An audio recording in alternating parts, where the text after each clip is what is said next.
Hello mga kabro, ito mayroon tayo ulit i-repair na panel issue Samsung 55 inches. I-try natin na i-repair ito kasi panel issue kung tawagin to, nagpo-protect no mga kabro. So i-try natin, i-update ko kayo mamaya kung naging okay. Ayan, 55 inches na Samsung Curve. Ayan po ang model number. Yan, 55 Curve. One eternity later. Ayan mga boss, so tinatakpan na ng aking co-technician si John Mark, mga kabro. So nadali natin no. Salamat at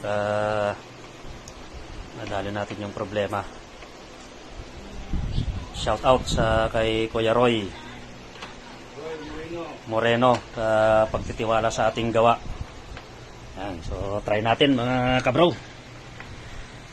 I-plug natin. Hawakan mo nga to. Yan. Okay, nakita na yung Samsung.